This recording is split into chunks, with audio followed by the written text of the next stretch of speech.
ফজরের সময় শেষ রাত্রিতে হাদিসে এসেছে শেষ রাতের সময় শয়তান ওয়াসওয়াসা দেওয়ার জন্য বান্দার সামনে হাজির হয়ে যায়। 3টা গিট ওই বান্দাকে দিয়ে দেয় ফজরের সময়, আর একটা ওয়াজ করে আলাইকা লাইলুন তাবিল, আলাইকা লাইলুন তাবিল, তোমার জন্য রাতটা অনেক লম্বা, তোমার জন্য রাতটা অনেক লম্বা, ঘুমাও ঘুমাও ঘুমাও ঘুমাও, এমন করে সে ওয়াজ করতে থাকে। ওই সময়ে যদি কোনো বান্দা সেই শয়তানের দেওয়া 3টা গিট যদি ছুটাতে চায়, 3টা গিরা যদি ছুটাতে চায়, সে 3টা আমল করবে। সেই সময় রাসূল শিখায়া দিয়েছেন, 1 নম্বর হলো ঘুম থেকে সে জোর করে উঠবে, কারণ ঘুমের চাইতে নামাজ উত্তম। একটা বিষয় মাথায় রাখবেন, আপনি হয়তো ভাবতেছেন ঘুম না পারলে আমি অসুস্থ হয়ে পড়বো, কিন্তু আপনি ফজর নামাজে যদি ঘুমিয়ে পড়েন তাহলে আপনি একটা বিষয় মাথায় নেবেন, হয়তো আপনি অসুস্থতার জন্য আপনি ভাবতেছেন আমি ঘুমাই, কিন্তু নামাজের সময় ঘুমালে আপনি অন্তত আল্লাহর রহমত থেকে বঞ্চিত হবেন। কার রহমত থেকে? আল্লাহর রহমত থেকে বঞ্চিত হলে কি সে সুস্থ হবে? আমার বন্ধুগণ, আল্লাহ তো ঘুমাতে মানা করেন নাই, ঘুমাও, ঘুম পাড়তে কোনো বাধা নাই, ঘুম তো আল্লাহ দিয়েছেন। ওয়াজআলাল লাইলা লিবাসা ওয়াজআলনান নাহারা মাআশা, আমি রাতকে দিয়েছি ঘুমের জন্য, আবরণ করে দিয়েছি, দিনকে করেছি কাজের জন্য, কাজ করো দিনের বেলা। কিন্তু আমার দেশে কিছু নিশি কুটুম আছে, নিশি কুটুম। কি কুটুম বলেন? নিশি কুটুম। সন্ধ্যা হলে পরেই সে চলে যায় বিভিন্ন পার্কে পার্কে, বিভিন্ন জায়গায় আড্ডা মারে। আপনার সন্তান সন্ধ্যার পরে বের হয়, আপনি বাপ সন্তান খবর নেন না, আপনি সভ্য পিতা নেন, আপনার অসভ্য পিতা। সারা রাত চলে যায়, 12টা বাজে, 1টা বাজে, 2টা বাজে, 3টা বাজে। আমি একটা প্রশ্ন করব, আমি আপনাকে একটা প্রশ্ন করতে চাই। সেই প্রশ্ন হলো, আমার সেই প্রশ্ন মাঝে মাঝে জেগে ওঠে, সবাই প্রশ্নের জবাবটা দিবেন। বলেন তো, আজ থেকে 20-30 বছর আগে মানুষজন ঘুমাতো, ঘুম পাড়ার সময়টা ছিল শেষ রাত না আগের রাত? এখন ঘুমোতে যায় কখন? এটা কি ভালো লক্ষণ? এটা কি ভালো লক্ষণ? কোন প্রাণী কিন্তু ভুল করে না, এক মানুষই শুধু এগুলো করে। কোন প্রাণী ভুল করে না। বাড়ির মোরগ, মুরগি, হাঁস, ছাগল, গরু, ভেড়া, এরা সব ঘুমাতে যায় কোন সময়? হ্যাঁ? আর কুত্তা কি করে? কুত্তা ঘুমায়? এই কুত্তা চরিত্র ঢুকছে মানুষের মধ্যে এখন। কথা তো বললে মন খারাপ করবেন, কি ঠিক কিনা? কুকুর রাতে কি করে? জেগে থাকে। আর মানুষ কিছু জেগে থাকে, ঘুমায় না। সারাদিন ক্লান্তি ক্লান্তি। কুত্তা খেলে দেখেন না, সারা দিনের বেলা কি করে? ঘুমায় না, দিনের বেলা ঘুমায় না। কথাটা একটু বলতে একটু আমার কাছে হয়তো মানে উপস্থাপনটা একটু বিকৃত মনে হলো, কিন্তু বাস্তব কিন্তু এটাই। কুকুর রাতে জেগে থাকে আর দিনে ঘুমায়। হ্যাঁ, আপনি রাত জাগবেন না কেন? আল্লাহ তাআলা জাগতে বলেছেন, আগের রাত নয়, শেষ রাত। যেরকম সুবহানাল্লাহ। যেন ফজর মিস না হয়, যেন ফজর মিস না হয়, তার আগে তুই জাগ, তাহাজ্জুদে দাঁড়া। আল্লাহ তাআলা ওই সময় প্রথম আকাশে চলে আসে, শয়তান ওই সময় আসে। শয়তান কি ওই চান্স তো শয়তান ওইরকম করেই নেয়। আল্লাহ আসেন বান্দাকে মাফ করার জন্য, আর শয়তান চলে আসে বান্দাকে আল্লাহ থেকে দূরে রাখার জন্য। এই জন্য সব কাজে ব্যস্ত করে ফেলে। দেখবেন কিছু সংখ্যক বান্দা আছে, এশার নামাজ পড়ে সে মার্কেটিং করতে যায়, আছে না? রাত 8টার দিকে বের হয়ে গেল আড্ডা দেওয়ার জন্য। আমার নবীজি এশার নামাজ পড়ে যাবতীয় কাজকর্মকে করতে তিনি মানা করেছেন, তিনি বাধা দিয়েছেন, পছন্দ করতেন না। এশার নামাজ পড়ে তিনি কথা বলাও তিনি পছন্দ করতেন না, তিনি ঘুমিয়ে পড়তেন। কারণ আল্লাহ তাকে অর্ডার দিয়েছেন, وَمِنَ اللَّيْلِ فَتَهَجَّدْ بِهِ نَافِلَةً لَكَ عَسَى أَن يَبْعَثَكَ رَبُّكَ مَقَامًا মাহমুদা। রাতের আধারে যখন হয়ে যাবে, 1/3 আপনি তাহাজ্জুদের জন্য দাঁড়ায় যাবেন। কুমিল লাইলা ইল্লা কালিলান নিসফাহু আও ইনকুস মিনহু কালিলা। আও জিদ আলাইহি ওয়ারাত্তিলিল কুরআন তারতিলা। জোরে বলুন আল্লাহু আকবার। আমার বন্ধুগণ, আল্লাহ তাআলা তার রাসূলকে শেষ রাতে জেগে উঠতে বলেছেন। আমাদের অভ্যাসটাতে তেমনই থাকা উচিত ছিল। 5 ওয়াক্ত নামাজ তো হবে, এই জাতীয় কোনো প্রশ্ন তো মুসলমানকে করার প্রশ্নই ছিল না। 5 ওয়াক্ত নামাজ তো তার ফরজ, বরঞ্চ উচিত ছিল মাহফিলগুলোতে এসে আমাদের প্রশ্ন করা, তাহাজ্জুদ হয় নাকি? কি ঠিক কিনা? তাহাজ্জুদ হয় নাকি? কিন্তু তাহাজ্জুদ তো দূরেই থাক, 5 ওয়াক্ত নামাজের খবর নাই। তাহলে শয়তান গিট মারে কয়টা, কোন সময় বলেন, কোন সময়? এই 3টা গিট যদি কেউ ছুটাতে চান, 1 নম্বর কাজ হলো ঘুম থেকে উঠতে হবে সেই সময়। বিছনা ত্যাগ করলে 1 নম্বর গিট ছুটে গেল। ওযু বানালাম, 2 নম্বর গিট ছুটে গেল। সঙ্গে সঙ্গে নামাজে দাঁড়ায় গেলাম, মসজিদে গিয়া 3টা গিট ছুটে গেল। ওই যে সকালটা শুরু হলো, বুরকালি উম্মতি ফি বুকুরিহা। আমার রাসূল বলেছেন, আমার উম্মতের বরকতময় সময় হলো ফজরের সময়, সকালবেলা। এই যে বরকত সে শুরু পেয়ে গেল, সারাটা দিন চলে যাবে, কিন্তু শয়তান ওই বান্দার কাছে সে ওয়াসওয়াসা দেওয়ার সাহস পাবে। যেরকম সুবহানাল্লাহ। সাইয়েদনা ওমর ফারুক রাদিয়াল্লাহু আনহু নিজেই তিনি নিয়োগ দিলেন, হিমসের গভর্নর করে এবার পাঠালেন সাঈদ বিন আমির রাদিয়াল্লাহু তাআলা আনহুকে পাঠিয়ে বলেন, সাঈদ, এই হিমসের এলাকার লোকজনগুলো খুব ভালো মানুষ, এদের তুমি সেবা করো। তোমাকে গভর্নর বানায় দিলাম। গভর্নরের মতো গুরুত্বপূর্ণ পদে তাকে সমাসীন করে পাঠিয়ে দেওয়া হলো। 6 মাস যেতে না যেতেই ওই এলাকার জনগণের কিছু বিশাল সংখ্যক একটা অংশ মদিনায় চলে এলো।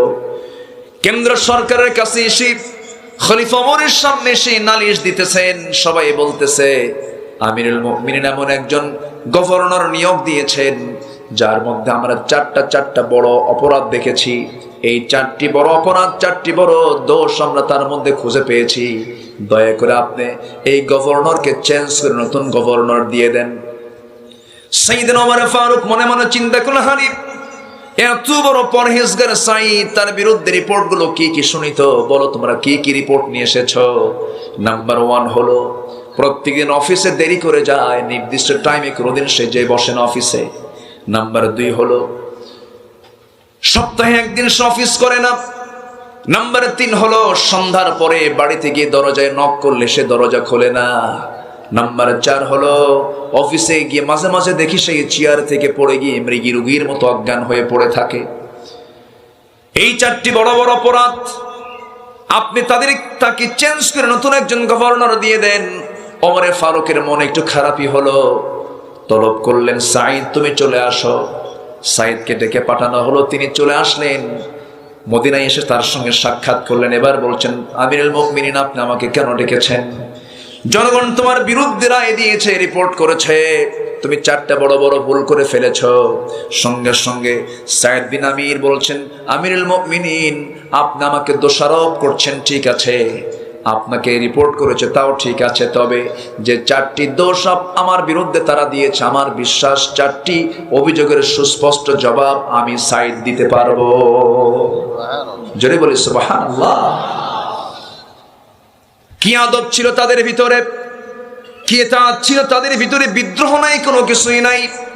এবার বলে ফেললেন, ওমর ফারুক শোনো, 1 নম্বর অভিযোগ হলো তুমি অফিসে দেরি করে যাও, এর কারণটা কি? তিনি বলছেন, সাইয়েদনা ওমর ফারুক, আমিরুল মুমিনিন, আপনি কি মনে করবেন জানি না, আমি হিমসের একজন বড় গভর্নর হতে পারি, কিন্তু আমার বাড়িতে কিন্তু একটা চাকরও নাই, একটা কাজের মানুষ নাই। আমার অনেকগুলো সন্তানাদি আল্লাহ পাক আমাকে দান করেছেন। আমার বউ রান্না বান্না, বাচ্চাদের খাওয়া দাওয়া, এরপরে কাপড় চোপড় ধোয়া, এই সমস্ত কাজ করতে গেলে সে একা করতে গিয়ে হিমশিম খেয়ে যায়, সে একা সম্পূর্ণ করতে পারে না। এই জন্য আমি প্রত্যেকদিন সকালবেলা আমার বউকে আমি সহযোগিতা করি, রান্না বান্নায় কাজে আগায় দেই, কাপড় চোপড় ধোয়ার কাজে আগায় দেই। এগুলো করতে গিয়ে আমার একটু দেরি হয়ে যায়, অফিসে আসতে আমার বিলম্ব এই কারণে হয়। সাইয়েদনা ওমর ফারুক মনে মনে চিন্তা করছে, না আরে আমি কোন লোকটাকে দোষী সাব্যস্ত করতে চাচ্ছি, আমি কাকে দোষী সাব্যস্ত করতে চাই। এরপরে বলছেন, তুমি নাম্বার 2, তোমার বিরুদ্ধে অভিযোগ হলো সপ্তাহে তুমি 1 দিন আসো না, এর কারণটাকে? তিনি বলছেন, আমিরুল মুমিনিন, আপনি আমার খলিফাতুল মুসলিমিন, আল্লাহর কসম করে বলি, আমাকে সামনে যে পোশাকে আপনি দেখতে পেতেছেন, এই একটা মাত্র পোশাক ছাড়া আমার বাড়িতে আর দ্বিতীয় কোনো পোশাক আমার গায়ের নাই। জোরে করুন সুবহানাল্লাহ। একজন গভর্নরের পোশাক কয়টা? একটা পোশাক। আমিরুল মুমিনিন, আপনিও যেমন সিম্পল জীবন গ্রহণ করেন, আমিও সিম্পল জীবন গ্রহণ করি। আমার একটা কাপড়, এক কাপড়ে আমার সময় চলে যায় 6টা দিন। এই কাপড়টা বারবার ঘুরে ফিরে পরে শুক্রবার যখন সকাল বেলা হয়ে যায় আর কাপড়টা পরা যায় না। রাসূলুল্লাহর হাদিস, শুক্রবার তোমরা পরিচ্ছন্ন কাপড় পরে মসজিদে যাবে, শুক্রবার সকাল বেলা ধুয়ে দেই, কাপড়টা ভেজা থাকে। কোন মতে একটা চাদর দিয়ে আমার সতরটা ঠিকই কাপড়টা রোদ্রে শুকায় দেই, শুকায় যখন যায় সেই শুকনো কাপড়টা পরে মসজিদের দিকে চলে যায়। এই জন্য আমার একটা দিন অফিসে যাওয়া হয় না। ওমরে ফারুকের চোখের কোনা বেয়ে বেয়ে টপ টপ করে পানি পড়ছে, আর মনে মনে ভাবছেন আমি তাকে ডাকলাম কেন, আমি তাকে কেন ডাকলাম। এরপরে বলছেন ওমর, ও আমার সাইদ, নাম্বার 3 অভিযোগ হলো জনগণ তোমার বিরুদ্ধে অভিযোগ দিয়েছে, তুমি নাকি সন্ধ্যার পরে তোমাকে ডাকলে তুমি দরজা খোলো না, এর কারণটা কি?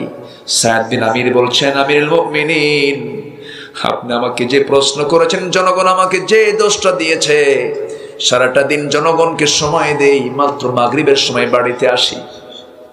বাড়িতে আসার পরে বাচ্চাদের পারিবারিক শিক্ষা একটু দেওয়ার চেষ্টা করি, সন্তানগুলোকে একটু কোলে নিয়ে এদেরকে একটু শিক্ষা দেই, তারবিয়াত শিক্ষাগুলো দেই। এরপরে সার নামাজটা পড়ে একটু যৎকিঞ্চিত খাবার খেয়ে নেই। এরপরে ওই যে মুসাল্লায় দাঁড়াই, যায় নামাজে দাঁড়াই, ফজর পর্যন্ত গোটা রাত আমি আল্লাহকে একটু সময় দেওয়ার চেষ্টা করি।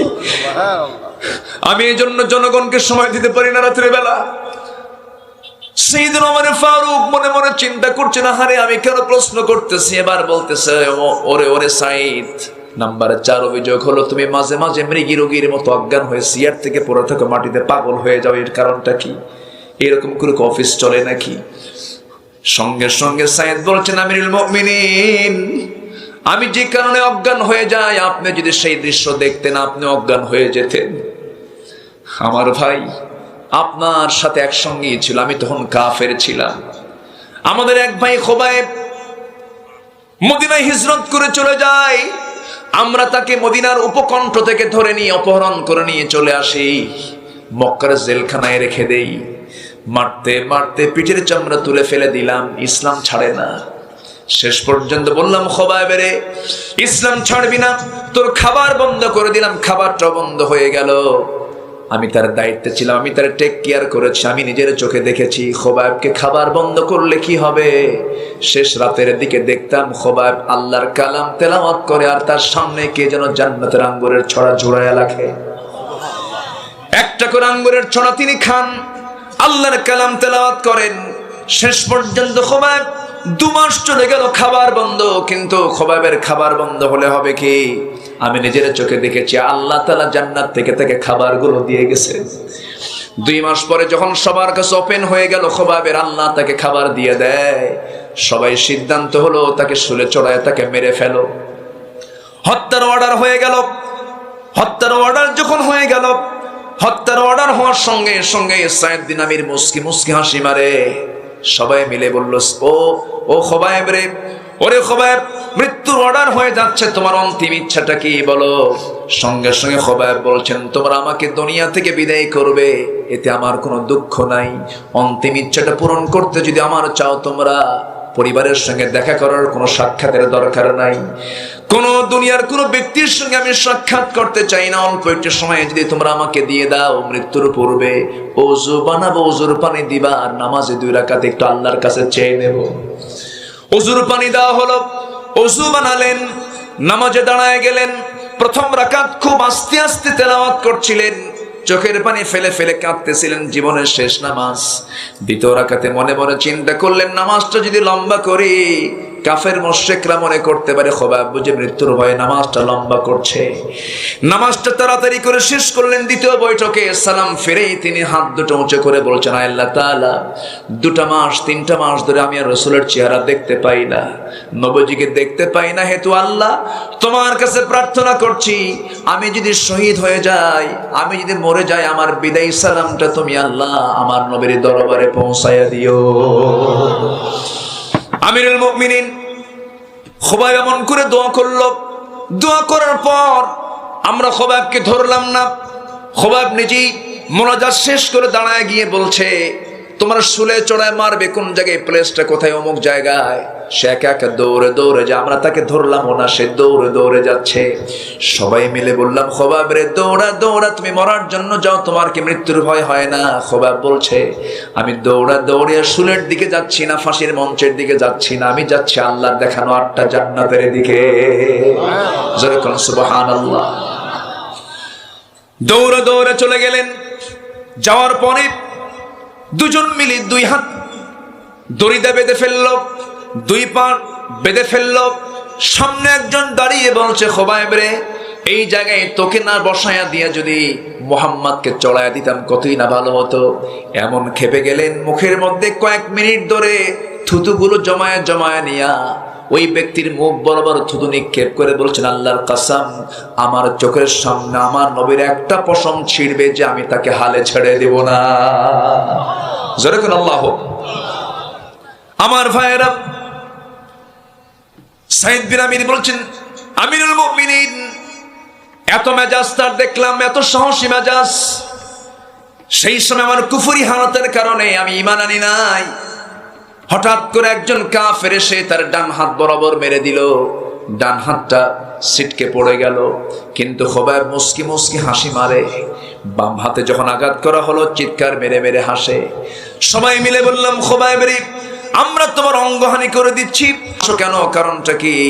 খোবাব বলছেন, তোমার আমার একটা করে অঙ্গ কেটে ফেলে দিচ্ছ, আর আমার আল্লাহ জান্নাতের সুন্দরী হুরগুলো আমাকে একটা একটা করে দেখায় দেখায় দিতেছে। জোরে বলে সুবহানাল্লাহ, আরো জোরে সুবহানাল্লাহ। এরপরে খোবাব কি করা হলো?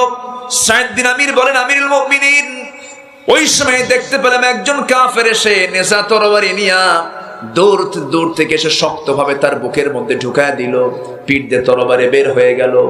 আমাদের সামনে খোবাব দুনিয়া থেকে মৃত্যুর কোলে ঢলে পড়লো। খোবাব দুনিয়া থেকে বিদায় হয়ে গেল। এই খোবাব যখন দুনিয়া থেকে বিদায় হয়ে গেছে, লাশটা পড়ে আছে। আমি সেই সময় কোনো প্রতিবাদ করি নাই, কিন্তু আজকে আমি ইসলাম কবুল করেছি। কিন্তু ওই দিনের কথা মনে হলে মনে হয় আমার চাইতে বড় আসামি এই জমিনে আর নাই। এই জন্য আমি যখন অফিসে বসি, খোবাবের কথা যখন মনে করি, সেই সময় আমার ব্রেন ঠিক থাকে না, আমি পাগলার মতো হয়ে যাই, শর্টফট করতে করতে সেন্সলেস হয়ে জমিনে পড়ে যাই। সাইয়েদনা ওমরে ফারুক বলছেন, ওরে সাইদ, ওমরে ফারুক বলছেন, সাইদ বিন আমির শোনো, আমি তোমাকে ভুল বুঝেছিলাম, তুমি আমাকে মাফ করে দাও। তুমি শুধু হিমসের গভর্নর নয়, এর চাইতে বড় দায়িত্ব আমি ওমর তোমাকে দিয়ে দিলাম। জোরে কোন সুবহানাল্লাহ। আমার ভাইয়েরা, এই যে ভ্রাতৃত্ব, এই যে নেতৃত্ব, এই যে আনুগত্য, এই গোটা ঘটনার মধ্যে আছে না নাই? আসতে বলবেন না, আছে না নাই?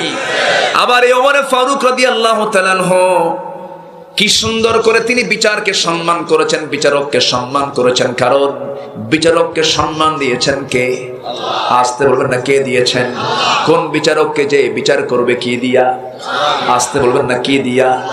সাবাতু ইযিল্লুহুমুল্লাহু ফি যিল্লিহি ইয়াউমুল লা যিল্লান ইল্লা যিল্লুহু, ইমামুন আদিলুন, রাজুলুন শাবুন নাশায়া ফি ইবাদাতিল্লাহ, রাজুলুন কলবুহু মুআল্লাকুন বিল মাসাজিদ। আল্লাহ তাআলা 7 শ্রেণীকে আরশের ছায়ার নিচে স্থান দিয়ে দিবেন। এর মধ্যে 1 নম্বর হলো যে ন্যায় বিচারক। জোরে বলে সুবহানাল্লাহ। আজকে কি ন্যায় বিচারক বেশি না অন্যায় বিচারক বেশি? ন্যায় বিচারক না জালিম বিচারক? ন্যায় বিচারক না জালিম বিচারক? সাইয়েদনা ওমর ফারুক রাদিয়াল্লাহু তাআলা আনহু আমলে কি শাসন আমল ছিল! আল্লাহু আকবার, আল্লাহু আকবার বলেন। তিনি ঘোড়া কিনেছেন। কি কিনেছেন? ঘোড়া। আমি কি শেষ করে দেব আলোচনা? হ্যাঁ, আলোচনা চালাবো। জোরে বলি ইনশাআল্লাহ। যদি আপনি টাইম দেন আমি আসি, কোন আপত্তি, কোন সমস্যা, কোন অসুবিধা, কোন ঘুম? মিছা কথা। ঘুম আছে না নাই? ক্যামেরাম্যান সবাই ঠিক আছেন? বলি আলহামদুলিল্লাহ। ঘুম আসতেছে, দেখেন, দেখছেন? আলোচনা চালাবো। দেখেন কতগুলো ক্যামেরা আমার দিকে চেয়ে আছে। হুজুর একটা ভুল কইলেই কিন্তু খবর আছে, মানে সব ক্যামেরা এটা ওগুলো বলে দিচ্ছে। ক্যামেরা কয় না, এই যে যারা ইউটিউবার পিছনে থাকে এরাই বলে যে হুজুর একটা ভুল করুক। এরকম কিছু ইউটিউবার আছে না নাই বলেন তো? যেটা ভুল হবে সেটা কি রাখা উচিত না ওটা কেটে ফেলা উচিত? ওরা ওটার আগে ভালো করে রাখে, থুয়েতে বলে দেখেন হুজুরের কাণ্ড দেখুন। আছে না নাই বলেন তো? না, তবে এখানে যারা আসছে এরা সব আল্লাহওয়ালা, একদম হাসান বসরি রহমতুল্লাহ আলাইহি। খুব ভালো, আল্লাহ তুমি কবুল করো। জোরে বলি আলহামদুলিল্লাহ। জি, আলোচনা চালাবো, আলোচনা চলো। জি, জোরে বলি ইনশাআল্লাহ। এলাকার নাম কি? বদর। বলেন কি? বদর। বদর কি অপবিত্র নাম না পবিত্র নাম? ইসলামের প্রথম যুদ্ধের নাম কি? বলেন বলেন বলেন। বদর। বলি আলহামদুলিল্লাহ। খুব সুন্দর নাম আপনারা পেয়েছেন, এটা প্রেরণা, এটা একটা উৎসাহ। বদর, আলহামদুলিল্লাহ। সম্মানিত ভাইরা, সাইয়েদনা ওমর ফারুক একটা ঘোড়া কিনেছেন। কি কিনেছেন? ঘোড়া। ঘোড়াওয়ালাকে বললেন দাম কত? এত নাও। ঘোড়ার দাম দিয়ে ঘোড়ায় চললেন। ঘোড়ায় চড়ে মাইল 5-6 গেছেন, আর ঘোড়া চলে না। ঘোড়ার পা আর চলতেছে না, বসে গেছে। ঘোড়াটা নিয়ে ঘোড়াওয়ালার কাছে এসে বলতেছে, এই ঘোড়াওয়ালা, তুমি আমাকে অসুস্থ ঘোড়া দিয়েছো কেন? এই ঘোড়া আমি কিনবো না, ঘোড়া ফেরত নাও, টাকা দাও। অর্ধ দুনিয়ার শাসনকর্তা ওমর বলছেন ঘোড়াওয়ালাকে। ঘোড়াওয়ালা বলে, খলিফা ওমর, অবিচার করো না। কি কথা বুঝতেছেন? কি কথা বুঝতেছেন? অবিচার করো না। আমি যখন তোমাকে ঘোড়া দিয়েছি তখন কি তুমি সুস্থ পেয়েছো না অসুস্থ পেয়েছো? কি সুস্থ ঘোড়া? তো সুস্থ ঘোড়া নিয়ে তুমি আমাকে অসুস্থ ঘোড়া দিবা, আবার টাকা ফেরত নিবা? এটাই মানি না। ওমর ফারুক বলেন, তাহলে সঠিক বিচার করার জন্য তাহলে বিচারকের কাছে যাই, চলো। বিচারকের দরবারে যাওয়া হলো। বিচারক হচ্ছেন কাজী সুরাইহ কাজী সুরাইহ ইবনুল হারিস আল কিন্দি রাহমাতুল্লাহ আলাইহি, একজন তাবী ছিলেন। 60 বছর তিনি বিচারক ছিলেন। কত বছর বেঁচে ছিলেন? 117 বছর, বেশি না, 117 বছর। কাজী সুরাই দরবারে যখন যাওয়া হলো, খলিফা ওমর ফারুককে দেখি কাজী সুরাই চেয়ার থেকে দাঁড়ায় গেছে। দাঁড়ায় বলতেছে, আমিরুল মুমিনিন, আপনি আমার আদালতে কেন? আপনি এখানে আসছেন কেন? তিনি বলছেন, বিচার নিয়ে আসছি। কি বিচার? যে ঘোড়া কিনছি, ঘোড়া দিছে অসল ঘোড়া, টাকা দিছি, টাকা ফেরত চাই, টাকা দেয় না, ও ঘোড়াও নেয় না। আপনি বিচার করে দেন, যেটা সঠিক বিচার সেটা করে দেন। সাইয়েদনা ওমর ফারুক যখন এই প্রস্তাবটা দিলেন, সাধারণভাবে রায় হওয়ার কথা ওমরের পক্ষে না বিপক্ষে? পক্ষে। বিচারক বলছেন, আমিরুল মুমিনিন খলিফা ওমর, আপনি আমারও খলিফা, গোটা বিশ্ব জাহানের আপনি খলিফা। বলি আল্লাহু আকবার। আপনার কথায় সবকিছু আইন পাশ হয়ে যায়, কোরআন দিয়ে আপনি দেশ চালান, সব ঠিক আছে। আপনার নাম শুনলে রোম পারস্য থরথর করে কাঁপে, এটাও ঠিক আছে। কিন্তু আপনি বিচার চাইতে এসেছেন, এখানে সঠিক বিচার হলো আজকের রায় আপনার বিপক্ষে যাবে। আল্লাহু আকবার বলবেন না? খলিফা ওমর ফারুক বলেন, তাহলে বুঝায় দাও। কে বুঝায় দাও? আমি তো বুঝতেছি না। সাইয়েদনা ওমর ফারুকের সামনে কাজী সুরাই বললেন, আমিরুল মুমিনিন, আপনি যে ঘোড়াটা কিনেছেন, ঘোড়া কেনার সময় আপনি কি দেখে নিয়েছেন নাকি? হ্যাঁ, দেখে নিয়েছি। সুস্থ না অসুস্থ? সুস্থ ঘোড়া। চোখ কান সবকিছু ঠিক ছিল কিনা? হ্যাঁ ঠিক ছিল। শ্বাস প্রশ্বাস ঠিক ছিল কিনা? হ্যাঁ ঠিক ছিল। পা চারটা ঠিক ছিল কিনা? ঠিক ছিল। লেজগুলো ঠিক ছিল কিনা? হ্যাঁ ঠিক ছিল। সুস্থ ঘোড়া আপনি কিনলেন, আপনি নেওয়ার পর যদি অসুস্থ হয়ে যায়, আপনি এই মুহূর্তে ওমর ফারুক, আপনি সুস্থ, 5 মিনিট পরে আপনিও তো অসুস্থ হয়ে মারাও যেতে পারেন। আপনি এই কারণে ঘোড়া ফেরত দিয়ে টাকা ফেরত নেবেন। ক্রয় বিক্রয়ের সিস্টেম তো এটা হতে পারে না, বৈধ হতে পারে না। আপনাকে এটা আমি পছন্দ করলাম না, আপনার এই রায়টা আমি পছন্দ হলো না আমার। এই আদালতে যদি আপনি রায় নিতে চান, ঘোড়াটা আপনাকে নিতে হবে, টাকাটা তাকেই ফেরত দিয়ে দিতে হবে, টাকা আপনি নিতে পারবেন না। ওমরে ফারুক মুস্কি হাসি দিয়া আলহামদুলিল্লাহ বলে আদালত ত্যাগ করে নিজের চেয়ারে বসেন। পরের দিন ডাক দিয়ে বললেন, ও আমার মজলিসের সদস্যরা, তোমরা সবাই মিলে শোনো, অমুক এলাকার একজন কাজী আছে, কাজী সুরাই, আঞ্চলিক কাজীর পদ থেকে তাকে সেখান থেকে অব্যাহতি দিয়া গোটা জাতীয় কাজীর দায়িত্ব, বিচারপতির দায়িত্ব আমি তারে দিয়ে দিলাম। জোরকান সুবহানাল্লাহ। রায় বিরুদ্ধে গেলে পজিশন কমে না বাড়ে? বলেন, রায় বিরুদ্ধে যাওয়ার পরে এই কাজীর মানে অবনতি হলো না পদোন্নতি হলো? কি হলো? আর আমার দেশে কোন জাস্টিস যদি কোন রায় এলোমেলো করে, পাগলা বানায়। পাগলা কি বানায়? পাগলা বানায়া অকেজো কইরা দেশেও থাকার অধিকার থাকে না তার, ঠিক কিনা?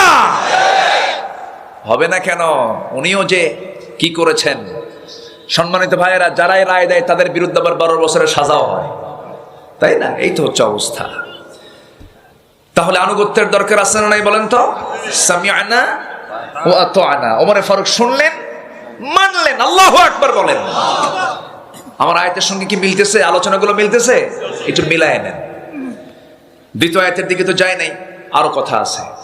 এই কাজী, এই বিচারক আরেক খলিফার বিরুদ্ধে রায় দিয়েছেন। সেই খলিফার নাম হচ্ছে আলী। সেই খলিফার নাম কি? আলী। আলীর নাম সবাই শুনছেন তো? আলী কয় নাম্বার খলিফা? কার জামাই? বলেন, কার জামাই? আমার নবীর বড় জামাই না ছোট জামাই? গরিব জামাই না ধনী জামাই? এখন সব মেয়ের বাপরা কি জামাই খোঁজে? কি জামাই খোঁজে? চাকরি ছাড়া না চাকরিওয়ালা, টাকা ছাড়া না টাকাওয়ালা খোঁজে।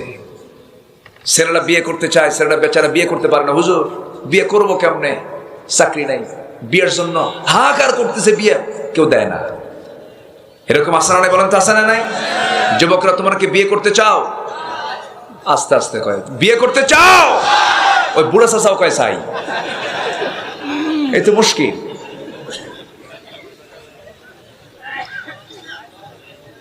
বিয়ে করা কার হুকুম? আসতে বলুন না, বিয়ে করা কার হুকুম? যারা কোরআন পড়েছেন, ফানকিহু মা তাবা লাকুম মিনান নিসা মাসনা ওয়া সুলাসা ওয়া রুবা। আল্লাহু আকবার বলেন। বিয়ে করো, কার কথা? আবার তালাকের সূরা আছে না নাই? বিয়ে করো, যদি পছন্দ না হয়, সমস্যা হয়, সবচেয়ে নিকৃষ্ট মানের কাজ হচ্ছে তালাক। পৃথিবীতে সবচেয়ে জঘন্য হালাল হলো কি? তালাক। হালাল কিন্তু জঘন্য। সম্মানিত ভাইয়েরা, যুবকরা, আজকে যুবকরা বিয়ে করতে পারে না, বিয়েটা কঠিন হয়ে গেছে, জেনাটা সহজ হয়ে গেছে। এই জন্য, ঠিক কিনা বলেন? জেনা সহজ না বিয়ে সহজ? আজকে জেনাটা সহজ হয়ে গেছে, বিয়েটা কঠিন, বিয়ে করতে চায় না। আবার মেয়ের বাপরাও খোঁজে যে ছেলে কি করে, ছেলে কি চাকরি করে, সরকারি। কি সরকারি তো বেতন কম, দেওয়া যায়, তবে উপরিয়া কামাই আছে তো, উপরিয়া কামাই, বোঝেন নাই? এক্সট্রা এক্সট্রা কামাই আছে নাকি? হ্যাঁ, এই তো বলতে পারছেন, ঘুষ। ঘুষ না, এটা হচ্ছে, এটাকে বলে ওদের ভাষায় কি যেন কয়, হ্যাঁ, টিপস। এই তো, আমরা তো কিছু পেয়েই থাকি। কি বলে জানেন? আমরা কিছু পেয়েই থাকি। সম্মানিত ভাইয়েরা, আমার নবী যে মেয়ে বিয়ে দিয়েছেন, ধনী দেখে, ঘর দেখে না তাকওয়া দেখে? ধনী ঘর না তাকওয়া? ধনী ঘর চেহারা না তাকওয়া? তাকওয়া দেখে। সাইয়েদনা আলী বিয়ে করেন নাই, টকবকে যুবক। ফাতিমাকে বিয়ে দিবেন রাসূল।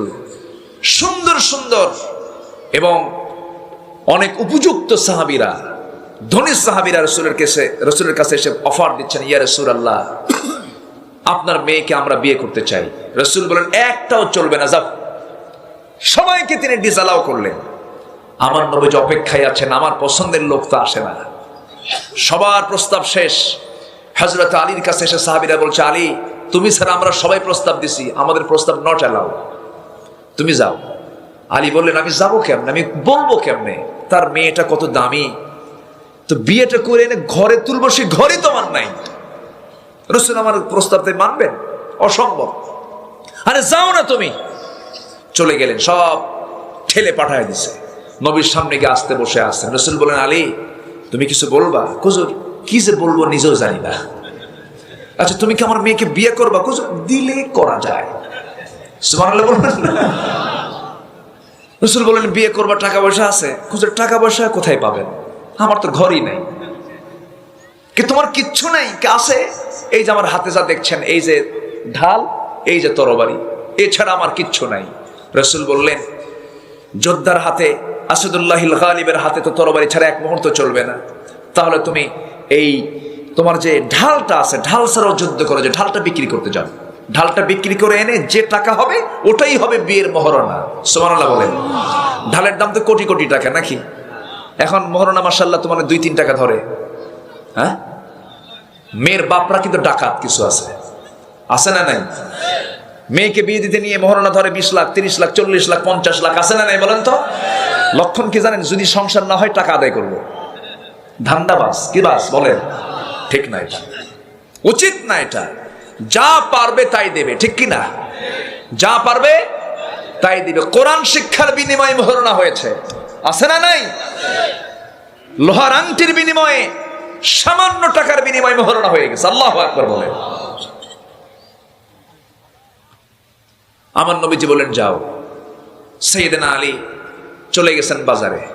সকালবেলা, ভোর সাজবেলা, সকালবেলা ঢাল নিয়ে দাঁড়ায় আছেন বাজারে। কাস্টমার সামনে হাজির হয়ে গেছেন সাইয়েদনা ওসমান রাদিয়াল্লাহু তাআলা আনহু। তিনি বলছেন, আলী সকালবেলা ঢাল নিয়ে আসছো বাজারে, কি করবা? বিক্রি করব। একজন যোদ্ধার হাতে ঢাল থাকবে না, এটা কি হয় নাকি? ঢাল কেন বিক্রি করবা? কাজ আছে। কি কাজ? বিয়া ঠিক। কি ঠিক? বিয়া ঠিক হয়ে গেছে। কার সাথে? আপনার শালীর সাথে। সুবহানাল্লাহ বলবেন না? ওসমান রাদিয়াল্লাহু আনহু দারুণ খুশি হয়ে গেলেন। খুশি হয়ে বলছেন, এই যে তোমাকে দিরহাম দিলাম, ঢালটা আমি কিনে নিলাম। কয়েক হাত যেতে না যেতে পিছন থেকে বলছেন ওসমান রাদিয়াল্লাহু তাআলা আনহু, ওরে আলী, তোমার হাতে কি ঢাল না থাকলে মানায় নাকি? যেহেতু তুমি আমার কিছুক্ষণ পর ভাইরা হয়ে যাবে, যাও, আমি তোমাকে ঢালটা গিফট করে দিলাম, উপহার স্বরূপ দিয়ে দিলাম। ঢাল নিলেন। ঢাল নিয়ে নবীর দরবারে হাজির হলেন। রাসূল বলছেন, আলী বিক্রি মনে হয় নাই ঢাল। হুজুর ঢাল বিক্রি করছি। হাতে কেন ঢাল? হুজুর ঢাল আবার আমাকে গিফট করছে একজনকে, ওসমান। লোক আর পাও নাই। সুবহানাল্লাহ বলবেন। লোক আর খুঁজে পাওয়া নাই। আমার বড় জামাই জিন্নুরাইন, 2টা মেয়ে আমি তাকে দিয়েছি। এক মেয়ে মরে যাওয়ার পর আরেকটা মেয়েকে আমি ওসমানের হাতে তুলে দিয়েছি। আমার ওসমানকে একটু বলবো, তুমি বলার সুযোগটাও দিলে না। আমার নবীজি মেয়েকে বিয়ে দিয়ে দিলেন। মেয়েকে বিয়ে দিয়ে আস্তে করে ফাতিমাকে ডাক দিয়ে বলছেন, ফাতিমা, আমার এমন একজন জামাই তোমার হাতে তুলে দিলাম, এমন একটা ছেলে তোমার হাতে তুলে দিলাম, এবং এমন একটা ছেলের হাতে তোমাকেও তুলে দিলাম।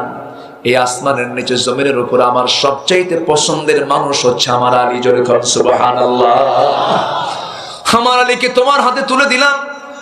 ওই আমার ফাতিমা, আমি তোমাকে আজকে একটা নসিহত করছি। এই যে তুমি আজকে বাবার ঘর থেকে, বাবার দায়িত্ব থেকে মুক্ত হয়ে স্বামীর দায়িত্বে চলে যাচ্ছ, মৃত্যুর দিন পর্যন্ত স্বামীর বিরুদ্ধে একটা নালিশও যেন আমার কানে না আসে। সুবহানাল্লাহ বলবেন না? এই কথাগুলো কি বলার দরকার আছে না ভাই? সামাজিক কথাগুলো বলা দরকার। নবীজি পাঠায়া দিলেন, উপহার স্বরূপ একটা পিসদানি দিলেন, আটা পেশার যন্ত্র দিলেন। এরপরে আমার নবীজি পানির মশক দিলেন। এরপরে চামড়ার একটা চাদর দিলেন। পাঠায়া দিলেন মেয়ের বাড়িতে, জামাইয়ের বাড়িতে পাঠায়া দিলেন। মৃত্যুর দিন পর্যন্ত ফাতিমা কোনোদিন স্বামীর বিরুদ্ধে একটা কথাও বললেন না। একদিন আমার নবীর সামনে আসলেন। নবীর সামনে এসে বাড়ির ঘরের মধ্যে ঢুকলেন।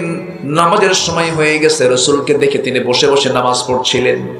নামাজ পড়া যখন শেষ হয়ে গেল, রাসূল বললেন, ফাতিমা, তুমি তো যুবতী মেয়ে, তোমার তো বসে বসে নামাজ পড়া মানায় না, তুমি দাঁড়িয়ে দাঁড়িয়ে নামাজ পড়লে না কেন?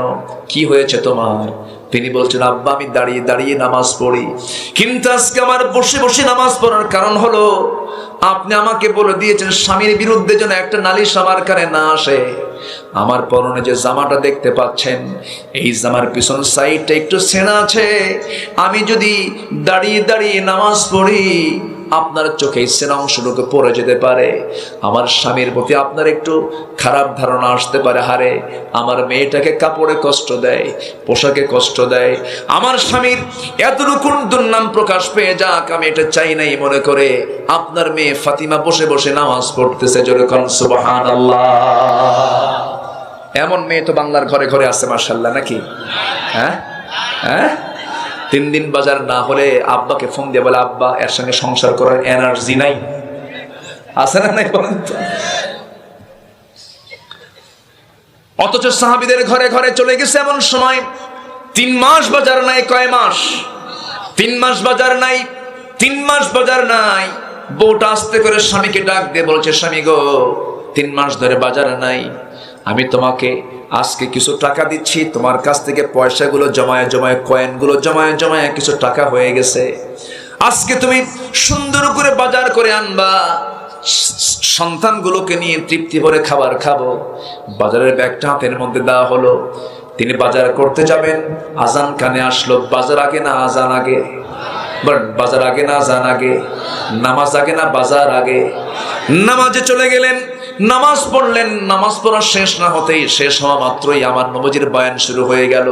আসর হলো, আবার বয়ান শুরু হলো, মাগরিব হলো, আবার বয়ান শুরু হলো, রাত হয়ে গেল। এশার নামাজ পড়ার পর আমার নবীজির দরবারে মসজিদে নববীতে অনেক সাহাবীরা আসতেন, দূর থেকে মুসাফির হয়ে আসতেন। আমার নবীজি কারো কাছে 4 জন, কারো কাছে 5 জন, 10 জন, 15 জন, 20 জন করে ঘরে ঘরে পাঠায় দিতেন মেহমানগুলোকে আপ্যায়ন করার জন্য। একজন বাদ পড়ে গেছে, এই একজনকে তিনি কার হাতে দিবেন? সঙ্গে সঙ্গে বলছেন, ও তালহা এদিকে আসো, আমি তোমাকে এই মেহমানকে তোমার হাতে তুলে দিলাম, যাও মেহমানদারি করো, আল্লাহ তোমাকে পুরস্কার দেবে। কিন্তু এই সাহাবীর হাতে দেওয়া হয়েছে, যে সাহাবী বাজার করতে পারলেন না, 3 মাস ধরে বাজার নাই। আস্তে করে তিনি মেহমানকে না না করে মেহমানকে সঙ্গে করে নিয়ে গেলেন। মেহমানকে নিয়ে গিয়ে দরজার কাছে গিয়ে ডাকলেন, বউ দরজা খোলো, আসসালামু আলাইকুম সালাম দিলেন। এরপরে বলছেন, এই যে দেখো ফাঁকা ব্যাগ, বাজার করতে পারি নাই, নামাজ পড়ে সময় চলে গেছে, নবীজির বয়ান শুনে নামাজ সময় চলে গেছে, কিন্তু বাজার তো হয় নাই, সঙ্গে সঙ্গে মেহমান একটা নিয়ে আসছি। বলেন এই চিত্র যদি আমাদের বাড়িতে হয় তাহলে কি হবে বলেন? হ্যাঁ,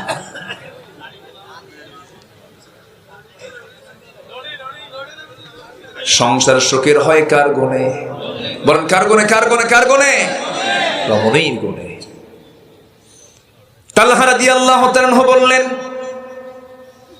আমার স্ত্রী, আমি তোমাকে কষ্ট দিয়ে ফেললাম, বাজার করতে পারি নাই, মেহমানকে সাথীর সঙ্গে করে নিয়ে আসছে। তিনি আলহামদুলিল্লাহ বললেন, শোনো আমার স্বামী, মেহমান যার ঘরে আসে তার ঘরের বরকতের শেষ নাই, চিন্তা করবেন না, কোনো চিন্তা করবেন না আমার স্বামী গো, মেহমানকে বসায় দেন, দেখি একটা ব্যবস্থা হবে। সুবহানাল্লাহ বলবেন না? আস্তে করে বলছেন, স্বামী ওই যে তুষের বস্তা, তুষ বোঝেন তো নাকি? তুষ, তুষ যে চাল থেকে, যে বুঝতেছেন তো, তুষের যে বস্তা আছে, ওই বস্তাটা নিচে আপনি আমাকে নামায় দেন। নামায় দেওয়া হলো। নামায় দেওয়ার পরে তিনি বললেন, আমার স্বামী আপনি একটু বসেন, আমি চেষ্টা করছি। সেই তুষগুলো চালনা দিয়ে চালতে চালতে চালতে চালতে কিছু খুদ বের হয়ে গেল, জবের কিছু খুদ বের হলো। চাউলের যেমন অর্ধা চাল বের হয়, এরকম করে জবের কিছু খুদ বের হলো, কিছু ভাঙ্গা অংশ বের হলো। ওটাকে আস্তে করে সাইড করে নিয়া সুন্দর করে পিষে পিষে এটাকে খামির করে আটা বানায়া পানি দিয়ে ভিজায় নিয়া সুন্দর করে খামির করে মোটে 2টা রুটি প্রস্তুত হয়ে গেল। 2টা রুটি বানায় নিয়া স্বামীকে ডাক দিয়ে বলছে, আমার স্বামী গো, এই 2টা রুটি মেহমানের সামনে দিয়া ওখানে বসবেন না, নচেত আপনার একটা রুটি আপনাকে খেতে হবে, মেহমানের পেটটা ভরবে না। 2টা রুটি মেহমানকে দিয়ে আপনি তাড়াহুড়ো করে ঘর থেকে বের হয়ে পড়বেন। আমরা লাইট বন্ধ করে বুঝাবো আমরা খাবার দাবার শেষ করে নিয়েছি। গোটা রাত ধরে তারা উপোস থেকে মেহমানকে যতটুকু পারলেন 2টা রুটি খাওয়া দিয়া আপ্যায়ন করলেন। ফজর যখন হয়ে গেল, মেহমানকে সঙ্গে করে নিয়ে মসজিদের দিকে চলে গেলেন। আমার নবীজি নামাজ শেষ করার পর সব সাহাবী ফিরে বাড়ির দিকে চলে যায়। আমার নবীজি কাউকে না ডেকে বলছেন, তালহা এই দিকে আসো। তালহা থরথর করে কাঁপতে কাঁপতে নবীর কাছে গিয়ে বলছে, ইয়া রাসূলুল্লাহ, আপনার দেওয়া মেহমানের আমি আপ্যায়ন করতে পারি নাই, মনে হয় আপনার কাছে ব্যাড রিপোর্ট চলে এসেছে, আপনি আমাকে মাফ করে দিয়েন। রাসূল বলছেন, তালহা রে, তুমি গত রাত্রে কি করেছো জানি না, তোমার বউ গত রাত্রে কি খেদমত করেছে জানি না, গত রাত্রে যে মেহমানকে আপ্যায়ন করেছো, গোটা জীবনের শ্রেষ্ঠ আমল তোমাদের কালকে হয়ে গেছে। জোরে কোন সুবহানাল্লাহ, আরো জোরে বলুন সুবহানাল্লাহ। এগুলো আমাদের পারিবারিক জীবনে এই সমস্ত বিষয়গুলো বোঝার দরকার আছে না নাই? আসতে বলবেন না, আছে না নাই? এই কথাগুলো বলছিলাম আলীর নাম আসা মাত্র এইদিকে চলে গিয়েছিলাম। আলী রাদিয়াল্লাহু তাআলা কয় নাম্বার খলিফা বলেন? আসতে বলবেন না, কয় নাম্বার খলিফা? 4 নাম্বার খলিফা সাইয়েদনা আলী। দেখেন নেতৃত্ব কাকে বলে, আনুগত্য কাকে বলে। এত বড় একজন শাসক, এত বড় একজন দামি মানুষ, এই লোকটার বিরুদ্ধেও একটা রিপোর্ট আসলো। তিনি এক যুদ্ধের ময়দান থেকে ফিরে আসার পথে তিনি বর্ম হারায় ফেললেন, যুদ্ধের বর্ম যখন হারায় ফেললেন, বর্ম খুঁজে পাচ্ছেন না, লোহার বর্ম তিনি খুঁজে পাচ্ছেন না। এই বর্ম কে নিল? হঠাৎ করে একদিন দেখতে পেলেন এক ইহুদির হাতে তার বর্মটা, চিহ্নিত বর্ম, ওনার যেটা প্রমাণও আছে। ইহুদিকে ডাক দিয়ে বলছেন, ইহুদি, এই বর্মটা আমার বর্ম, তোমার হাতে কেমনে আসলো? ইহুদি কয়, এটা আমার বর্ম কেন? এটা আমার বর্ম না, এটা আমার বর্ম। দুজন দারুণ তর্ক বিতর্ক শুরু হয়ে গেছে, কিন্তু সত্যি সত্যি এটা আলীর বর্ম। ইহুদি বলে, চলো আমরা আদালতে যাই। আদালতে যাওয়া হলো। আদালতের বিচারপতির নাম কি বলেন? শুরাইহ ইবনুল হারিস আল কিন্দি রাহমাতুল্লাহ আলাইহি। তিনি আদালতের চেয়ারে বসে আছেন। আলী যখন তার সামনে চলে গেলেন, সঙ্গে সঙ্গে আদালতের চেয়ার থেকে দাঁড়ায়া সালাম দিয়ে বলছেন, আমিরুল মুমিনিন, আপনি আদালতে কেন হাজির হয়েছেন? কি হয়েছে, আপনার কি প্রবলেম? সঙ্গে সঙ্গে তিনি বলছেন, এই ইহুদিটা আমার বর্ম চুরি করেছে, এই বর্মটা আমার, সে আমাকে দিতে চাচ্ছে না। এবার তিনি বলছেন, আমিরুল মুমিনিন, এই কথার উপরে তো আপনার পক্ষে রায় যাবে না, সাক্ষী আছে নাকি? আদালত সাক্ষী চায় না? আদালত তো সাক্ষী ছাড়া কিছুই বলবে না, কিছুই করতে পারবে না। এবার আলী বলছেন, হ্যাঁ আমার সাক্ষী আছে। কে? আমার 2টা ছেলে আছে। ছেলের সাক্ষী বাবার জন্য হবে না, বাবার সাক্ষী ছেলের জন্য হবে না, বাবার জন্য ছেলে হবে না, ছেলের জন্য বাবা হবে না, এমন সাক্ষী ইসলাম এলাও করবে না, আদালত এলাও করবে না। এবার সাইয়েদনা আলী খেপে গিয়ে রেগে গিয়ে বলছেন, ও কাজী শুরাই, তুমি কি ভুলে গেছো সেই হাদিসের কথা? আমার ছেলে তো সাধারণ কোনো ছেলে নয়। আমার ছেলের ব্যাপারে রাসূল বলেছেন, সাইয়্যিদুশ শাবাবি আহলিল জান্নাহ, আমার সন্তান আমার হুসাইন হলো সমস্ত জান্নাতের যুবকদের সর্দার। সেই হুসাইন কি, তার সাক্ষ্যকে আপনি এলাও করছেন না, এটা কেমন কথা? এবার কাজী শুরাই বলছেন, নবীজির হাদিসটি ঠিকই তিনি বলেছেন, কিন্তু আদালত তো সাক্ষী ছাড়া, প্রমাণ ছাড়া কোনো রায় দিতে পারবে না। এবার আলী বলছেন, আমার তার বিকল্প কোনো সাক্ষী নাই। সঙ্গে সঙ্গে তিনি বললেন, আমারও কিছু করার নাই, বর্ম ইহুদির হাতেই থেকে যাবে। আরো জোরে আল্লাহু আকবার। সামিআনা ওয়া আতা'না। সঙ্গে সঙ্গে কি হলো? সাইয়েদনা আলী কোনো কথা বললেন না, আস্তে করে দরবার ছেড়ে আদালত ছেড়ে আস্তে আস্তে করে চলে যাচ্ছেন, মুস্কি হাসি মেরে মেরে। কারণ আইন সবার জন্য, আস্তে কবে না, আইন সবার জন্য সমান। চলে যাচ্ছেন, কোনো কথাই বললেন না। ইহুদি মনে মনে চিন্তা করে, হারে, ইসলাম যে এত সুন্দর তা আমি আগে বুঝি নাই। জোরে বলুন সুবহানাল্লাহ। ইসলাম যে এত সুন্দর তা তো আমি আগে বুঝি নাই। পিছন থেকে ডাক দিচ্ছ, ও আলী, ও আলী, বুঝতে পারি নাই রে, তোদের ইসলাম যে এত সুন্দর, এই যে তোমার ঢালটা তুমি নিয়ে নাও, আমাকে পড়ায় দাও। আশহাদু আল্লা ইলাহা ইল্লাল্লাহু ওয়াহদাহু লা শারীকা লাহু ওয়া আশহাদু আন্না মুহাম্মাদান আবদুহু ওয়া রাসূলুহু। এই জন্য আল্লাহ তাআলা অর্ডার দিয়েছেন, জুমার খুতবায় প্রত্যেকটা খতিব শুক্রবারে পরে যে আয়াতটা সবাই পড়েন, মুখস্থ হতে থাকার কথা, ইন্নাল্লাহা ইয়া'মুরু বিল আদলি ওয়াল ইহসানি ওয়া ইতাই যিল কুরবা ওয়া ইয়ানহা আনিল ফাহশাই ওয়াল মুনকারি ওয়াল বাগি ইয়াইদুকুম লাআল্লাকুম তাযাক্কারুন। জোরে বলি আল্লাহু আকবার। আদল তোমরা ঠিক রাখো। ইআদিলু হুয়া আকরাবু লিত্তাকওয়া, ইআদিলু হুয়া আকরাবু লিত্তাকওয়া। তোমার আদল যদি ঠিক থাকে, এটাই তোমার সবচাইতে বড় তাকওয়া। আমার ভাইরা, এই জন্য আমরা আদলটা ঠিক রাখবো, জোরে বলি ইনশাআল্লাহ। আবার এই জায়গায় সামিআনা ওয়া আতানা, সামিআনা মানে আজান শুনলাম, সঙ্গে সঙ্গে কোথায় যাব? কোথায় যাব? সামিআনা ওয়া আতানা, শুনলাম, মসজিদে চলে যাব। আজানটা দিচ্ছে মুয়াজ্জিন, আমাকে ডাকছে কার দিকে? আসতে বলবেন না, কার দিকে? আল্লাহর দিকে। হাইয়া আলাস সালাত, হাইয়া আলাল ফালাহ, আকামতে বলে দিল কদ কামাতিস সালাহ, কদ কামাতিস সালাহ, কোনো দেরি নাই, নামাজ দাঁড়ায় গেছে। ও বান্দা, সামিআনা ওয়া আতানা, বান্দা যখন সুন্দর করে নামাজের দিকে চলে যায়, আল্লাহর সঙ্গে সঙ্গে বান্দার সামনে দাঁড়ানোর প্রস্তুতি নিয়ে নেন। জোরে কোন সুবহানাল্লাহ। সবাই কি নামাজ পড়তে রাজি আছেন? নামাজের যত্ন নিতে বলেছেন কে? হাফিযু আলাস সালাতি ওয়াস সালাতুল ওয়ুসতা ওয়াল্লাযীনা হুম আলা সালাতিহিম ইউহাফিযুন ওয়াল্লাযীনা হুম আলা সালাতিহিম দাঈমুন। জোরে বলুন আল্লাহু আকবার। আমার ভাইরা, নামাজ একটা আনুগত্য। শুনলাম আজান, চলে গেলাম মসজিদে। এই কাজটা একজন ইমানদারের মূল দায়িত্ব, এটা আমরা পালন করবো। জোরে বলি ইনশাআল্লাহ। ইমান টিকবে নামাজের মধ্য দিয়ে। অনেকে বলে হুজুর নামাজ নাই, কি হয়েছে? আমার ইমান তো আছে। আছে না নাই? আছে, কিন্তু ইমান টিকবে কিসের মধ্য দিয়ে বলেন? নামাজের মধ্য দিয়া। যদি কোনো বান্দা নামাজ ছেড়ে দেয়, আদাউস সালাহ ওয়াত্তাবাউশ শাহাওয়াত ফাসাউফা ইয়ালকাউনা গাইয়া, নামাজ নষ্ট করবি, নফসের দাসত্ব করবি, জাহান্নামের দোজখের মধ্যে তুই ঢুকে পড়বি। কার কথা? আসতে বলবেন না, কার কথা? আমরা জাহান্নাম যেতে চাই নাকি? জাহান্নামের শাস্তি ভোগ করার মতো সেই শক্তি আমাদের আছে নাকি? না। আমরা আল্লাহর কাছে বলবো আল্লাহুম্মা হাসিবনি হিসাবান ইয়াসীরা, আল্লাহুম্মা হাসিবনি হিসাবান ইয়াসীরা। এইজন্য আজান শুনলেই কোথায় যাব? কোথায় যাব? নামাজ নষ্ট করার জন্য শয়তান আছে না নাই? এই আলী একদিন নামাজে দাঁড়াবেন। কে? কোন সাহাবী বলেন? আলী একদিন নামাজে দাঁড়াবেন। নামাজে দাঁড়াবেন, নামাজ শুরু করবেন। এমন সময় একজন ইহুদি তার সামনে দাঁড়িয়ে বলছে, আলী, একটা প্রশ্ন করতে চাই। কি প্রশ্ন? তুমি আমার নামাজ নষ্ট করবা মনে হয়। নামাজের আগে কি প্রশ্ন করতে চাও তুমি বলো। সঙ্গে সঙ্গে বলতেছে, এই দুনিয়ার কোন কোন প্রাণীগুলো, এই দুনিয়ার কোন কোন প্রাণীগুলো ডিম থেকে ডিম থেকে বাচ্চা হয়ে পৃথিবীতে আসে, আর কোন কোন প্রাণীগুলো মার পেট থেকে সরাসরি বাচ্চা হয়ে আসে, স্তন্যপায়ী কারা। এই সমস্ত প্রাণীর তুমি একটা লিস্ট আমাকে দিয়ে দাও। এত বড় লিস্ট তৈরি করতে গেলে কি নামাজ থাকবে নাকি? নামাজ থাকবে নাকি?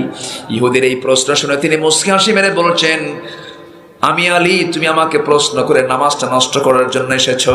আমি আলী নামাজও নষ্ট করব না, উত্তর দেওয়া বাদ দেব না। সুবহানাল্লাহ বলেন। নামাজ আদায় করব, উত্তরও তোমাকে দেব, উত্তরটা তোমাকে আগিয়ে দিয়ে দেব, সময় নেব না, এক লাইনে শেষ করব। কত বড় গবেষক আলী ছিলেন। সঙ্গে সঙ্গে তিনি বলছেন, শোনো, সেই সমস্ত প্রাণীর জন্ম ডিম থেকে। যেই সমস্ত প্রাণীকে দেখবে তার মাথার ভিতরে কান রয়েছে, মাথার মধ্যে যে সমস্ত প্রাণীর কান থাকে সেটা হচ্ছে ডিম থেকে আসা প্রাণী। আর যে সমস্ত প্রাণীর কান মাথার বাইরে থাকে সেটা হচ্ছে সরাসরি মার পেট থেকে বাচ্চা হয়ে আসা প্রাণী। সুবহানাল্লাহ, যেরকম সুবহানাল্লাহ। তাহলে 10 লাইনে উত্তর না 1 লাইনে উত্তর? ইহুদিকে মাইনাস করে দিলেন, যা বেটা, আর কতক্ষণ নষ্ট করবি আমার নামাজ? আমি এখন নামাজে দাঁড়াচ্ছি। যেরকম সুবহানাল্লাহ। আরে যেরকম সুবহানাল্লাহ। কাজ আগে না নামাজ আগে? আসতে বলবেন না, কাজ আগে না নামাজ আগে? ব্যবসা আগে না নামাজ আগে? দুনিয়ার সকল কাজ আগে না নামাজ আগে? নামাজটা আগে। নামাজ পড়তে হবে, নামাজ কোনোদিন ছেড়ে দেওয়া যাবে না। আল্লাহ তাআলা বলছেন, ও বান্দা, এই হুকুমটা তুই মানবি। সামিআনা ওয়া আতানা, এই কাজের সঙ্গে যারা সম্পৃক্ত থাকবে, আল্লাহ বলছেন, উলাইকা হুমুল মুফলিহুন, এরা হচ্ছে সফল। এরা কি বলেন? সফল। নাম্বার 2 হলো সেকেন্ড আয়াত, 52 নম্বর আয়াত, من يطع الله ورسوله ويخشى الله ويتقه فأولئك هم الفائزون। জোরে বলি আল্লাহু আকবার। আগের আয়াতে একটা কাজ, আগের আয়াতে কয়টা কাজ? একটা কাজে শুনবো, মানবো। জোরে বলি ইনশাআল্লাহ। কোন যুক্তি তর্ক করা যাইবে না, করা যাবে না। নাম্বার 2 হলো যারা আনুগত্য করবে। 1 নাম্বার কার? আসতে বলবেন না কার? নাম্বার 2 হচ্ছে মুহাম্মদ সাল্লাল্লাহু আলাইহি ওয়াসাল্লাম। আরেক জায়গায় আনুগত্যের ব্যাপারে এই আয়াতের অনুকূল আরেকটা আয়াত আল্লাহ রাব্বুল আলামিন বলছেন, ইয়া আইয়ুহাল্লাযীনা আমানু আতিউল্লাহা ওয়া আতিউর রাসূলা ওয়া উলিল আমরি মিনকুম ফাইন তানাযা'তুম ফি শাইইন ফারুদ্দুহু ইলাল্লাহি ওয়ার রাসূল। জোরে বলি আল্লাহু আকবার। আনুগত্য করবে এক নাম্বার কার? নাম্বার 2 মুহাম্মদ সাল্লাল্লাহু আলাইহি ওয়াসাল্লাম। নাম্বার 3 তোমাদের মধ্যে যারা নেতা, নামাজি না বেনামাজি? আস্ত্র নামাজি না বেনামাজি? মোসওয়ালা না দাড়িওয়ালা? দুনিয়ার দল না আল্লাহর দল? ভালো করে কোন, দুনিয়ার দল না আল্লাহর দল? দুনিয়ার দল না আল্লাহর দল? এই সমস্ত লোক হবে আমার লিডার। কারণ ইয়াউমা নাদউ কুল্লু উনাসিম বিইমামিহিম, আল্লাহ তাআলা হাসরের ময়দানে প্রত্যেক মানুষকে ডাকবেন তার নেতা সহ। নামাজ পড়ছেন, রোজা রাখছেন, সব করছেন, নেতাটা মোসাড়ু গাজারু আছে না নাই? আসতে বলবেন আছে না নাই? মদের বোতল খায় শীত হয়ে পড়ে থাকে, আছে না? মদ খাও কি? আরো জোরে, আরো জোরে, আরো জোরে। কেন হারাম? কেন হারাম? মদ এই জন্য হারাম, মদ খেলে তাল না মাতাল, হুশ না বেহুশ, স্বাভাবিক না অস্বাভাবিক, সেন্স না সেন্সলেস, কোন হুশ থাকে না। রাত 3টার দিকে ডাবল বোতল খাইছে। কি বোতল? ডাবল বোতল খাইয়া সেন্স নাই, সোজা চলে আসছে বাড়িতে, দরজায় ডাকতেছে, ওই দরজায় কি এরকম করে ডাকার নিয়ম? আমার রাসূল দরজায় যখন ঢুকতেন দেখতেন যে আম্মা জান আয়েশা ঘুমায়া পড়েছে, তিনি ডাকতেনও না, আস্তে করে দরজা খুলে আস্তে আস্তে করে তার ঘুম যেন নষ্ট না হয় পাশে শুয়ে পড়তেন। খাবার থাকলে খেতেন, খাবার না থাকলে পানি পান করে শুয়ে পড়তেন। সুবহানাল্লাহ বলবেন না? আর মদারু ঢুকতেছে, গাঁজা খাইয়া লোড হয়ে গেছে, মদ খাইয়া লোড হয়ে গেছে, দরজা ডাকতেছে, আই ওঠ, খোল, ভাত দে, শুয়ে পড়বো, ভাল লাগে না। আছে না নাই বলেন তো? এরকম বেয়াদব কিছু আছে না নাই? আচ্ছা, দরজা খুলতে এখন বউ ভয় পাচ্ছে যে দরজা খুলি কেমনে, ওর তো মোশান ঠিক নাই, মাথা ঠিক নাই, হেড অফিস গন্ডগোল। বড় ছেলে একটা আছে 16 বছর বয়স, তাকে ডাক দিয়ে বলছে, বাবা তোর বাপ আসছে, মাথা ঠিক নেই, চল। সাথে একখান ছেলেটা নিয়ে দরজার সামনে দরজা খুলছে, খোলা মাত্রই চোখ এরকম বড় কইরা বউকে ডাকতেছে, আম্মা আসসালামু আলাইকুম। যখন নাউজুবিল্লাহ, যখন নাউজুবিল্লাহ। ঘুম থেকে উঠেই বলতেছে, হায় রে আমার পোড়া কপাল রে। ঘুম থেকে উঠেই স্বামীর মুখে মায়ের ডাক। বেকুব যুবক ছেলে পাশে দাঁড়ানো, তুমি আমার মা বলে ডাকো, একটু হুঁশ নাই তোমার? ছেলের দিকে তাকায় চোখ রাঙ্গায় বলে, দুলাভাই আসসালামু আলাইকুম। কি কথা কি বুঝতেছেন আপনারা? তাহলে মাদকাসক্ত হয়ে মানুষ কি চরিত্র সুন্দর নিয়ে থাকতে পারে? চরিত্র সুন্দর নিয়ে থাকতে পারে? মদ আছে যেখানে, জেনা আছে সেখানে, জেনা আছে যেখানে, খুন আছে সেখানে। এগুলো ওয়াজ করে বন্ধ হবে না, এগুলো আইন দিয়ে বন্ধ করতে হবে। মুসলমান সবাইকে রাজি আছেন? শুরু করেছিলাম কি দিয়ে, মনে আছে আপনাদের? মনে আছে? শুধু আলো দিয়ে, আলো দিলে হবে না, আলোর সঙ্গে একটা লাঠির দরকার। লাঠির দরকার আছে না নাই? ওয়াজআললি মিন লাদুনকা সুলতানান নাসীরা। আসেন দোয়া করি, 12টা বাজে। আজকে মাহফিলের সময় এত তাড়াতাড়ি গেল কেমনে বুঝলাম না। আমি কারো চালাবো? ওয়ানাটা কতক্ষণ থাকিবেন? হয়নি আমার বাংলা, আমার আপনাদের ভাষা হয়নি, পারি না। ফজর লত্তি, হ্যাঁ আর ফজর লত্তি থাকুম। হ্যাঁ জি, বলি আলহামদুলিল্লাহ। শোনেন, আপনাদের ভাষা বুঝি না তা না, সব ভাষা না বুঝলেও গালি খানা বুঝি। গালি দিলে কিন্তু টের পাই। খুব ভালো, বলি আলহামদুলিল্লাহ। আপনাদের স্থানীয় গানগুলো শুনি, এই যে নির্বাচনের গানগুলো হচ্ছে না এখন, কি সুন্দর করে স্থানীয় ভাষায়। আসলে স্থানীয় মায়ের ভাষার মজাটাই আলাদা। বলি আলহামদুলিল্লাহ, জোরে বলি আলহামদুলিল্লাহ। নিজের এলাকার ভাষা ছাড়বেন না, কখনো কখনো ছাড়বেন না। বুঝাবেন না যে আমি এলাকার মানুষ না, এলাকার ভাষায় কথা বলো একটা ক্রেডিট। আলহামদুলিল্লাহ বলেন, মায়ের ভাষা বলি আলহামদুলিল্লাহ, হ্যাঁ আঞ্চলিক ভাষা, এটা ভালো। আপনি মনের মতো মনের কথা বলতে গেলে কার ভাষা দরকার? মায়ের ভাষা দরকার। বলি আলহামদুলিল্লাহ। মায়ের ভাষায় মায়া আছে। মায়ের ভাষায় কি আছে? মায়া আছে। পৃথিবীর অন্য কোনো ভাষা দিয়ে আপনি এই মায়া পাবেন না। অনেক কথা হয়ে গেল, কিন্তু একটু শেষ করে দিই, আয়াতটা শেষ করি নাকি, একটু ফিনিশিং দেই। সবাই থাকবেন না আপনারা? আসেন, সময় দেবেন, আমাকে সময় দিবেন। 5 ওয়াক্ত নামাজ পড়বেন কার? একটু হাত তুলে দেখেন তো। 5 ওয়াক্ত নামাজ। জোরে বলি আল্লাহ, ইয়া রহমান, ইয়া রহিম, ইয়া হাইয়ু, ইয়া কাইয়ুম। আমাদেরকে 5 ওয়াক্ত সালাত আদায় করার তৌফিক তুমি আল্লাহ দিয়ে দাও। জোরে বলি আমিন, আরো জোরে আমিন। নামাজ পড়লাম কিন্তু খাবারে ভেজাল দিলাম, তাহলে কি নামাজ কবুল হবে? খাবারে ভেজাল দেওয়া দোকানদার আছে না নাই? মিষ্টির মধ্যে ভেজাল দেয়, আছে? সানা না দিয়ে আটা দেয়, হ্যাঁ সানা না দিয়ে আটা দেয়, এমন মিষ্টির দোকানদার আছে না নাই? ও ভাবে যে আমি দিলাম ভেজাল, আমি তো মুক্ত। বেকারির মালিক মনে করে পচা ডিম দিয়ে দিলাম। কি ডিম দিলাম? পচা ডিম, আমারে ধরবে কে? ফল বিক্রেতা মনে করে দিলাম ফরমালিন, কেমিক্যাল দিলাম, আমারে ধরবে কে? মাছ বিক্রেতা মনে করে দিলাম মাছের মধ্যে ফরমালিন, আমাকে ধরবে কে? কিন্তু সব খাবারে সবার প্রয়োজন আছে না নাই? মিষ্টি বিক্রেতা মিষ্টি বিক্রি করে বাড়িতে যাওয়ার সময় বিস্কুট নেয় না? বিস্কুট নেয় না? নেয় না? আচ্ছা, ফল নেয় না? মাছ নেয় না? ওর বাড়িতে কি ঠিক গেল না ভেজাল গেল? কি গেল? কি গেল বলেন? ভেজাল গেল। আচ্ছা, বেকারির মালিক যখন বাড়িতে ফেরে মিষ্টি নেয় না? নেয় না মিষ্টি? মাছ নেয় না? ফল নেয় না? ভেজাল করলো এক জায়গায়, এই ভেজালে আসে না নাই? বলেন তো আসে না নাই? আপনি ভেজাল করবেন, আপনি ভেজালে পড়ে যাবেন।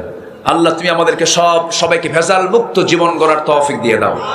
জোরে বলি আমিন। একটা কুকুর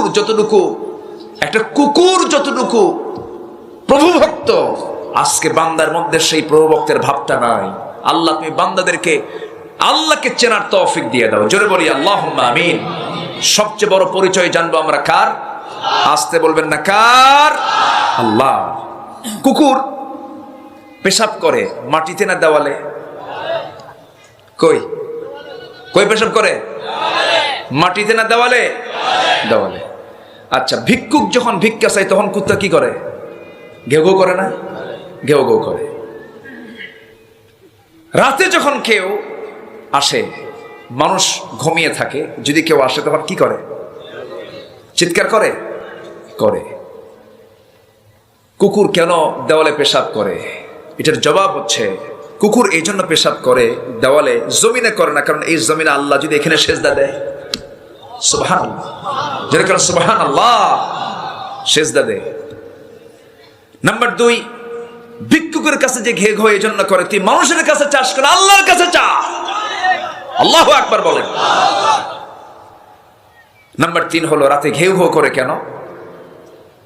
এর কারণ হলো মানুষ গাফলত, অলসতায় নিদ্রামগ্ন মানুষ, তখন সেই সময় যারা, ওই সমস্ত সময় যারা নিদ্রায় থাকে, অলসতায় থাকে, কুকুর ঘেউ ঘেউ করে বুঝায় দেয়, ও দুনিয়ার মানুষরা, তোমরা এখানে ঘুমের মধ্যে আসো কেন? এই শেষ রাতে তুমি আল্লাহর জিকিরে দাঁড়িয়ে যাও, নামাজ পড়ো, আমার মতো আল্লাহর জিকির করো। জোরে করো সুবহানাল্লাহ।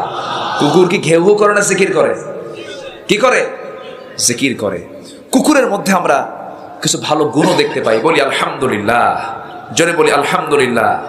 কুকুর, যদিও কুকুরের মধ্যে কিছু খারাপ দিক আছে, যেরকম খারাপ দিক হচ্ছে সহজাতি বিদ্বেষী। কুকুর নিজে খেতে বসলে অন্য কুকুর যদি ওই জায়গায় খেতে আসে, তখন কেউ খেতে দেয়? আস্তে খেতে দেয়? কি করে? ঘেউ ঘেউ করে ওকে তাড়ায় দেয়। মাঝখান থেকে শকুন খাক, আপত্তি নাই। মাঝখান থেকে অন্য জাত এসে খাক, তাও আপত্তি নাই। কিন্তু কুত্তা আরেক কুত্তারে খেতে দেয়? কি আমার কথা কি বুঝতেছেন আপনারা? এই অভ্যাস তো মানুষের মধ্যে নাই। হ্যাঁ, এটা কি ভালো দিক না খারাপ দিক? খারাপ দিক। আমিও খাবো, অন্যকেও খাওয়াবো। জোরে বলি ইনশাআল্লাহ। ক্বালা তুতি'মুত তুআম ওয়া তুকরিউস সালাম আলা মান আরাফতা ওয়া মান লাম তা'রিফ। জোরে বলি আল্লাহু আকবার। আচ্ছা, কুকুরের মধ্যে 10টা ভালো গুণ আছে। 1 নাম্বার গুণ হচ্ছে কুকুর রাতে ঘুমায় কম। কুকুর রাতে কি ঘুমায় কম, আমরা ঘুমাবো কম। জোরে বলি ইনশাআল্লাহ। ইবাদত করব বেশি, আল্লাহ কবুল করুন। জোরে বলি আমিন। নাম্বার 2 হচ্ছে না খেয়ে মালিকের দরজায় পড়ে থাকে। এটা কি ধৈর্যশীলতা নয়? ধৈর্যশীলতা নয়? তাহলে এর মধ্যে গুণ আছে না নাই? আছে। কুকুরের কোনো বাড়ি ঘর নাই, পূর্ণ তাওয়াক্কুল কার উপরে আছে?